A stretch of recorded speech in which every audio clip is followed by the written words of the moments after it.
Friends, have you noticed that the current correction is completely different from previous ones? Seriously, if you look at the recent pullbacks, which reached 25 to 30%, they at least had clear reasons. For example, at the beginning of the year, we began to crumble due to Trump's tariff war, which threatened to increase inflation. Last year, Bitcoin gradually fell by 30% against the backdrop of high Fed rates, but in 2022, there were plenty of these red flags. High inflation, the moon crash, FTX, and then pressure from the SEC. And what about now? Well, at the moment, none of these factors are present, and the only thing we have is a declining chance of a Fed rate cut in December. That's it. But despite this, retailers are selling, whales are selling, and funds are also gradually withdrawing capital from Bitcoin and Ethereum. And so, a snowball is forming that is simply dragging everything down without a specific critical cause. That's why I'm saying this decline isn't like the ones we've seen before. We're seeing red candles every day now, and the market is falling further and further. Bitcoin, Ethereum, and all the altcoins in general can't seem to find support or even begin to consolidate, which is, of course, demotivating even those investors who entered the market last year. So, friends, today I'd like to figure out why this decline isn't like the last one. We'll look back at history and see what's behind this correction. I'll also outline 5 key reasons for the decline today. And no, one of them isn't that you bought crypto and everything collapsed. Although, anything is possible in the crypto market. And at the end, you'll find a forecast with key positive factors that could lead to a reversal. But here's something else interesting.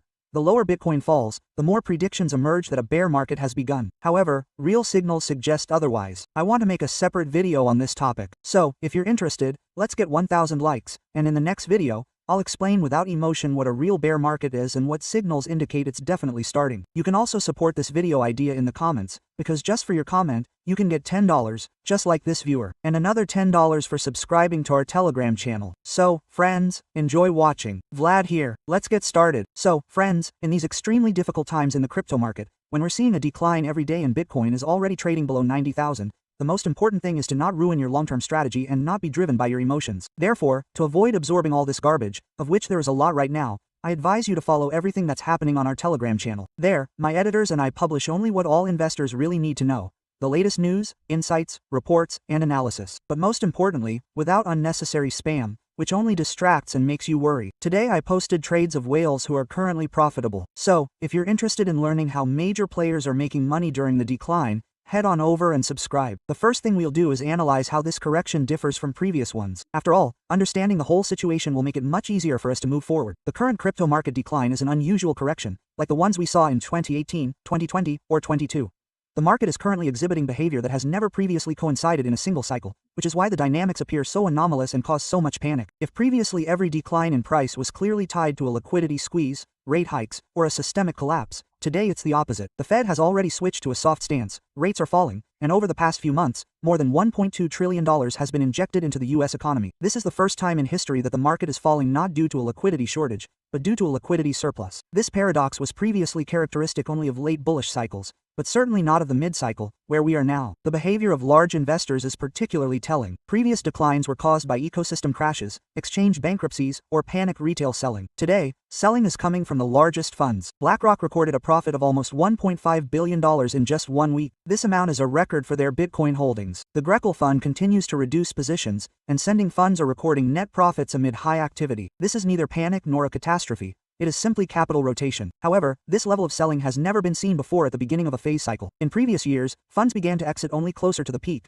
but now they are doing so earlier, which creates pressure on the market and triggers a chain of sell-offs among retail traders. Retail capitulation is one of the main distinguishing factors in the current decline. Previously, retail investors would give up after several months of continuous decline. In 2018, after 7 months, in 2022, after 5, and in 2014, after almost 8. Now, it took just a month and a half. According to CryptoQuant, the number of closed negative retail positions has grown by 280% over the past 30 to 45 days, and the real fear index has dropped to levels seen during the COVID-19 crisis. Never before has retail capitulated so abruptly and so early. Another unique moment is the record low liquidity in order books. Even with Bitcoin above 90,000, market depth fell by 38% in the fall alone, and the Kaiko liquidity thinness indicator is comparable to the 2022 crash. And no catastrophe occurred. The exchange didn't collapse, a major lender didn't go bankrupt, and there was no regulatory action. The decline in liquidity is occurring in a calm macro backdrop, sharpening market movements and creating conditions where even moderate selling volumes trigger strong downward candlesticks. Altcoins are also behaving differently than before. Despite high network activity, growing user base, and increased smart contract volume,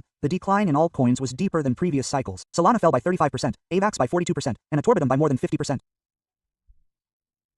However, the Ethereum network increased its number of active addresses by 18%, and Solana's activity level matched that of the end of 2021. Meanwhile, stablecoin volume is growing for the first time in 2 years. This means that the fundamentals are strengthening, while prices are falling. Such dissonance was previously observed only during global crises, not in a rising market. The main difference between today's situation and all previous declines is the macro backdrop. In 2018, the market collapsed amid Fed tightening. In 2020, it was due to global uncertainty, and in 2022, it was due to the most aggressive rate hike cycle in 40 years. Today, rates are falling, liquidity is rising, stock markets are hitting new highs, and US regulators are taking a publicly pro-crypto stance for the first time in 10 years. Moreover, major catalysts lie ahead: the approval of new crypto ETFs, the expansion of derivatives on the SMI exchange, the launch of new products for US investors, and, most likely, a large-scale economic stimulus program next year. And herein lies the key difference. The market is falling not after catalysts, as has always been the case, but before them. This creates a paradoxical situation. Fear is at its peak, pressure is intense, but the fundamental drivers of future growth haven't even been realized yet. If we consider the current movement in the context of the 2024 to 26 cycle,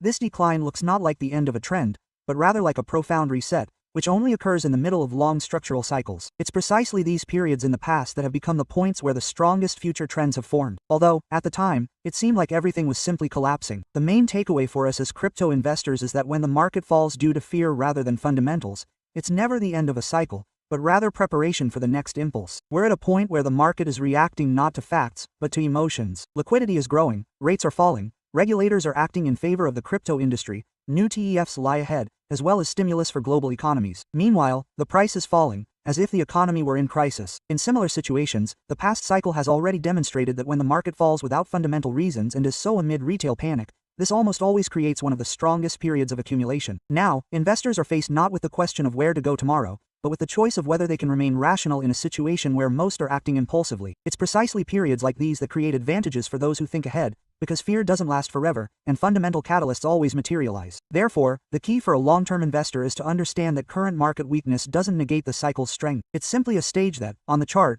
literally a year from now, will look like a clear opportunity zone. But only those who can maintain their composure when others are losing confidence can spot it in the moment. Yes, friends, no one likes a falling red candlestick, but as much as we dislike all these pullbacks, they can also be profitable, especially with our Coin22 Pro subscription. During this decline, many Pro members not only broke even and compensated for spot losses, but also ended up in the black, as we recently capitalized on Litecoin's surge, as its price broke through the $90 support level on a sharp decline in Uniswap, as well as on shorts on the AVI token, and on many other trades. You can also not only trade but also receive bonuses from my official BPG partner, BitGat, which supports Pro. Right now, you can get $100 from BitGet for simple actions, just by opening your first trade. All Pro newcomers also receive training, guidance, and 24/7 support. We help balance portfolios and provide the best coins to buy.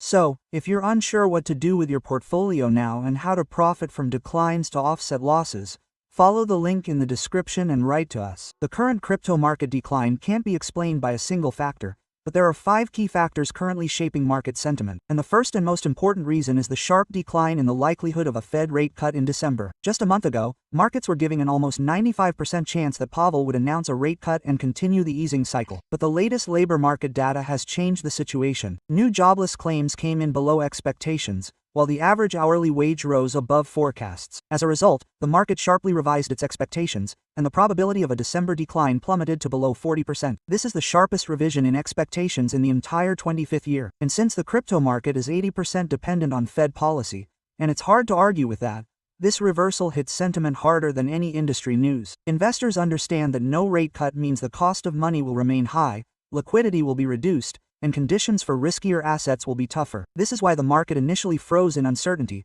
and then experienced a wave of sell-offs. But here I'd like to examine the latest labor market data, which showed rising unemployment. After all, when unemployment rises, the Fed cuts rates. Unemployment in the US for September came in above expectations, at 4.4%, while the forecast was 4.3%. The difference may seem small, but it's an important signal for the market. The labor market is starting to weaken, and when the labor market loses confidence, it becomes increasingly difficult for forests to maintain high rates because the economy is feeling the pressure, consumption is slowing, and companies are starting to cut hiring. I think this indicator will be the most important for Powell at the meeting on December 10th. The second reason for the decline is massive profit-taking by institutional players. Investors are used to thinking that large funds only work for the long term, but the data shows otherwise. BlackRock has sold almost $500 million worth of Bitcoin in recent weeks, making this the largest capital dump in history. And basically, all funds were selling at the same time. This isn't panic, but a cold capital rotation. But it creates powerful pressure on the market because, against the backdrop of a thin order book, such volumes push prices down much more strongly than calm periods. Funds are moving into other assets, and during this time,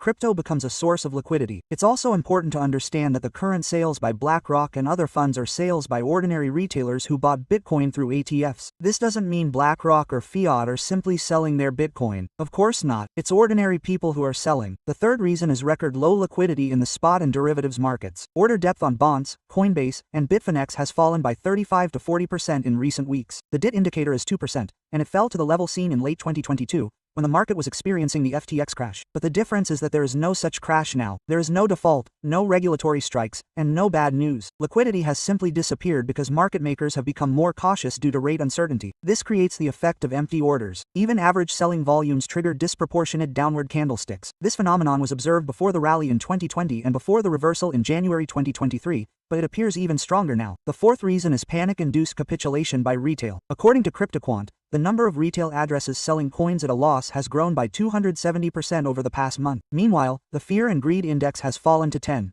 This is extreme fear, unseen since the pandemic. Moreover, while in previous cycles it took 5 to 7 months for retail to capitulate, this time it took just 1.5 months. This suggests that retail is entering the market late, holding positions for a short time, and exiting at the first sign of risk. Such rapid capitulation is not a bearish signal, but the opposite. It usually indicates that weak hands have already exited, and the market is preparing to seek a balance in demand. The fifth reason is technical weakness and the breakout of key levels, which intensified the sell-off. Bitcoin has lost the important 95,000 to 96,000 level it held for over 120 days. This was one of the longest consolidation zones in Bitcoin's history above 90,000. The loss of this level triggered liquidations, and this week, we've seen large liquidations every day. Liquidation ranges were too densely concentrated, and as soon as the price moved lower, we saw a cascade of closed positions. Essentially, the market was pushed down, and only then did fundamental players begin to adjust to the new price. What does all this mean in aggregate? We're seeing a decline that's not caused by crashes, industry problems, or a global crisis, but a combination of three factors: revised Fed supply expectations, major players exiting their positions, and low liquidity amid emotional retail capitulation. This isn't the type of decline that breaks a long-term trend. On the contrary, such moves most often form a new accumulation range because the fundamental basis of the cycle remains strong. After all, the US is increasing liquidity,